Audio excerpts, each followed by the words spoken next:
Hi everyone, welcome to our channel.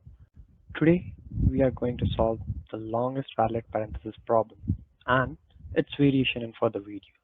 So let us see this problem. The problem says that given a string containing just the character opening parenthesis and closing parenthesis. So these are opening parenthesis and closing parenthesis. So this means that there is only single type of parenthesis in this problem, which are these. Opening and closing.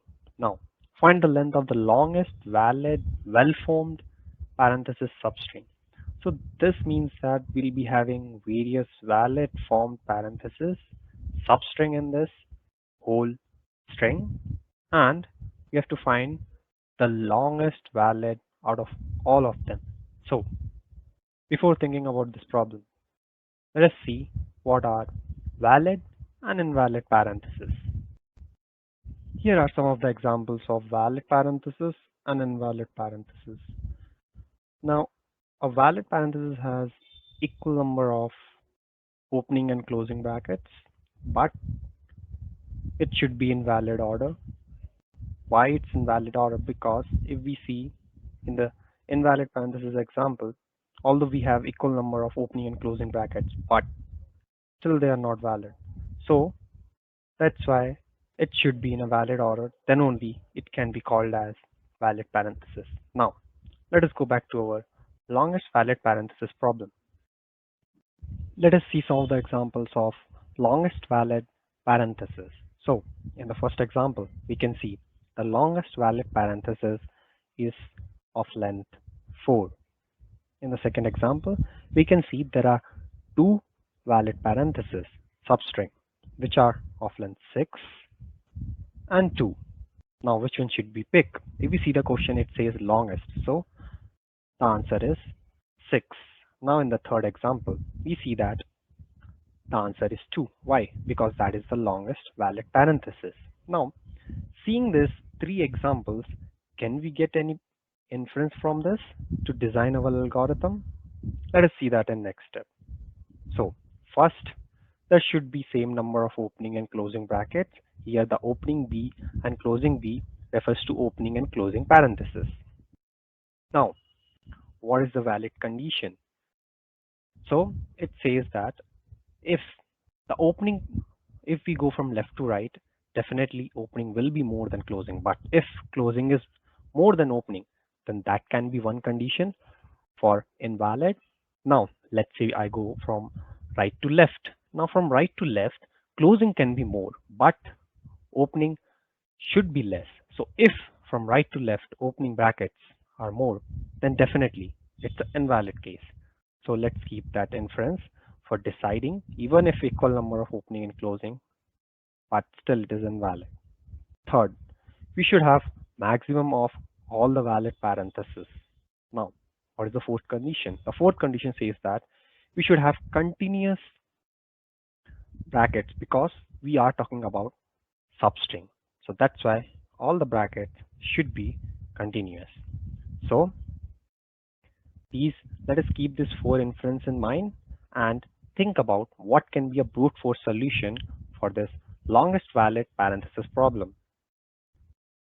One of the brute force approach for this problem can be finding all the substrings of the given string and then checking whether they are valid parenthesis strings or not. And at the same time, I'm taking their length and checking if it's greater than the max variable and capturing it. So the time that would take is O of n square. Why O of n square? Because to find the substring, we need two loops. Now coming to space. So definitely we have to store a substring and then check whether it's valid or invalid. So for that, we need a space which is of length, that is of the string, and here represents the length of the actual string which is given. So this is brute force approach. Now, can we optimize this? So let us see the optimized approach in the next step. Based on the inference from the previous examples, we will have 5 steps in our algorithm. So we'll be iterating from left to right, and We'll be storing the counts of opening and closing brackets in opening B and closing B. Opening B refers to opening brackets, closing B refers to closing brackets respectively. Now, if opening and closing brackets are equal, then this means we got our valid substring and we have to update our max balance, that's keeping the count of maximum length of the balance substring. Now how to get the length? For that, we have to add opening brackets plus closing bracket at that point of time. Now, how to handle the invalid case? What can be the invalid case? If the number of closing brackets are more than the opening brackets, then it's an invalid case. So first, we'll be making both the counters to 0 and then we'll be again running all the 4 steps in loop till we reach to the end of the string. Now let us see the 5th step in our next step. So for the present example, let us try run this 4 step in loop. So first we have our opening bracket. So let us increment the count of opening B. We again have opening bracket. So the counts become 2. Now we have a closing bracket. So the count become 1. Now again we have opening bracket. So the count becomes 3. We have a closing bracket. Again we have a closing bracket. So let us increment the count by 2. Although the algorithm will be incrementing one by one. Now here we can see that okay, they both reach to 3 3.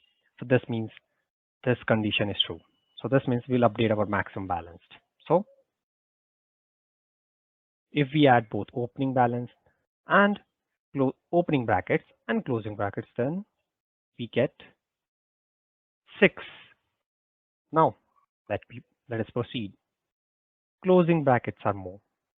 So okay, sorry, it's a opening bracket. So let us increment that.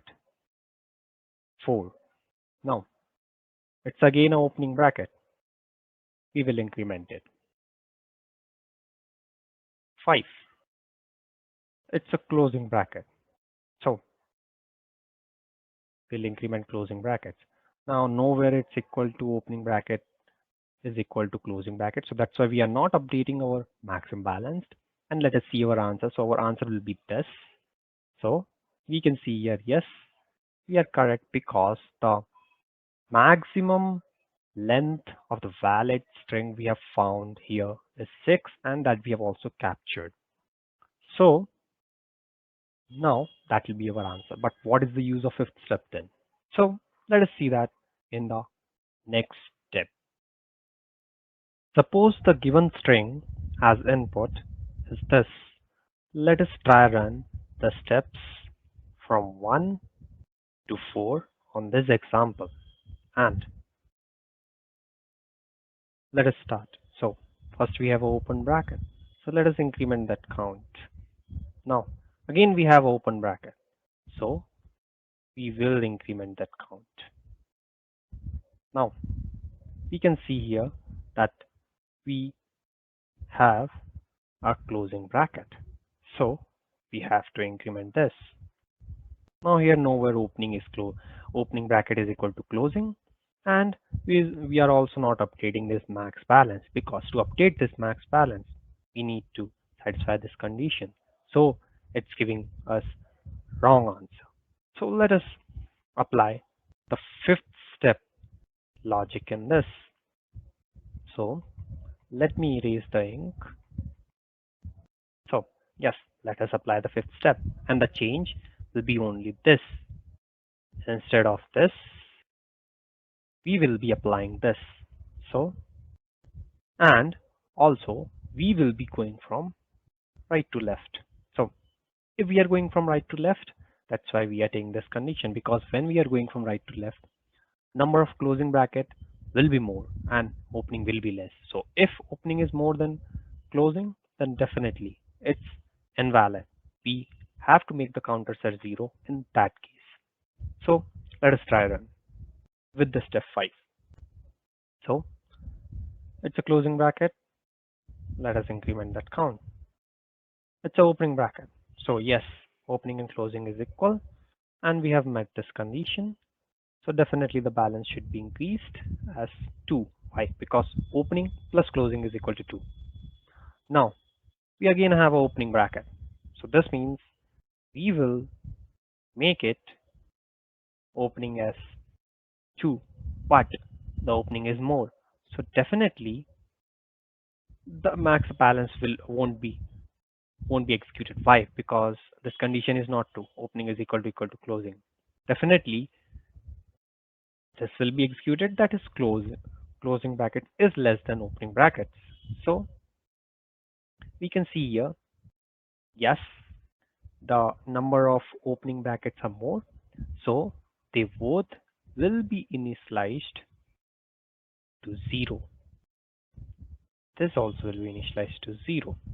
Now as we can see, we have already reached the last of the string, but opening and closing brackets are 0 and we have recorded 2, and that is our correct answer. Suppose if there was one more bracket like this opening here, so definitely again the opening would have increased and again it would be 0. So that's why we ran from right to left to capture this valid string, this valid substring. So that is the need of the fifth step. Now, to understand why we need why we need this and this condition, let us understand them more in the next step with some more examples. Why we need two loops. So basically, we are iterating from left to right in the first loop and then right to left in the second loop. And the only difference between those two loops is this condition that is shown here. That is, opening bracket is less than closing bracket. Opening bracket is greater than closing brackets. Now, why do we need opening brackets is less than closing brackets? Because if we see in this example, definitely, if we are going from left to right, opening brackets can be more, but the closing bracket cannot. So that's why if closing bracket is more than opening brackets, then it's an invalid case. Now, similarly in the second loop, there's the condition. So if we are going from right to left, the closing brackets can be more, but opening should be less.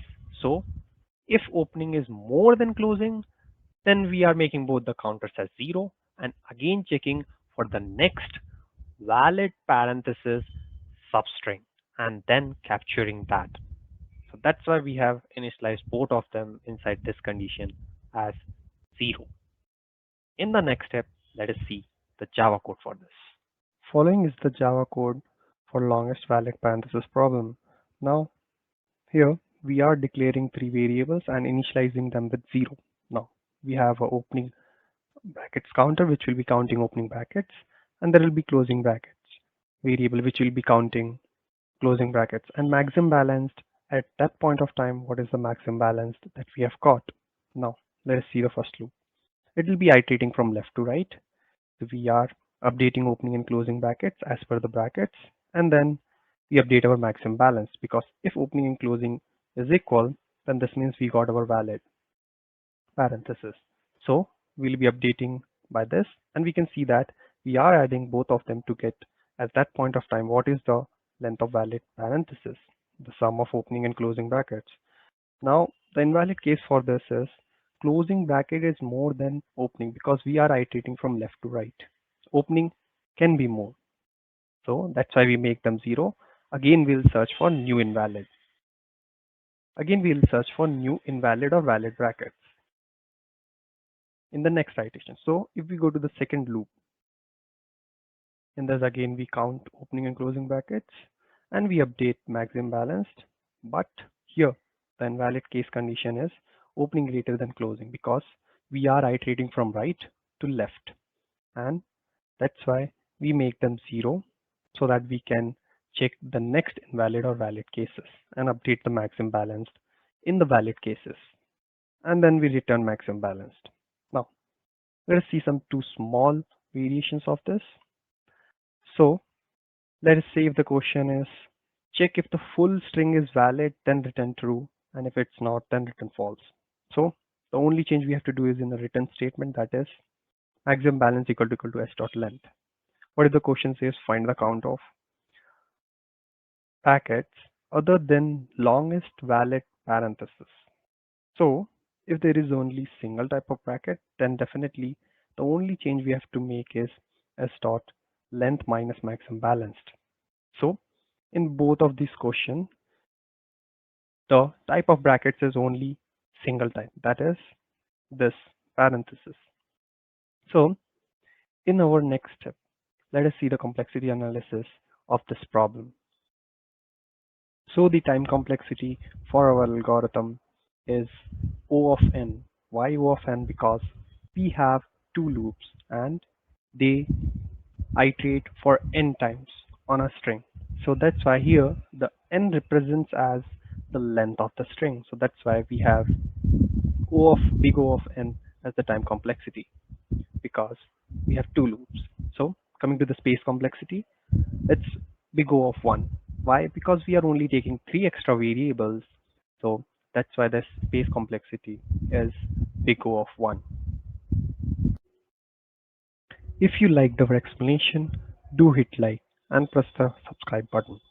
In the further videos, we will be explaining these variations of the longest valid parenthesis, and we are saying them as the variation of longest valid parenthesis because we will be using the same Java code with a little manipulation to solve these problems. Till the next video, thank you.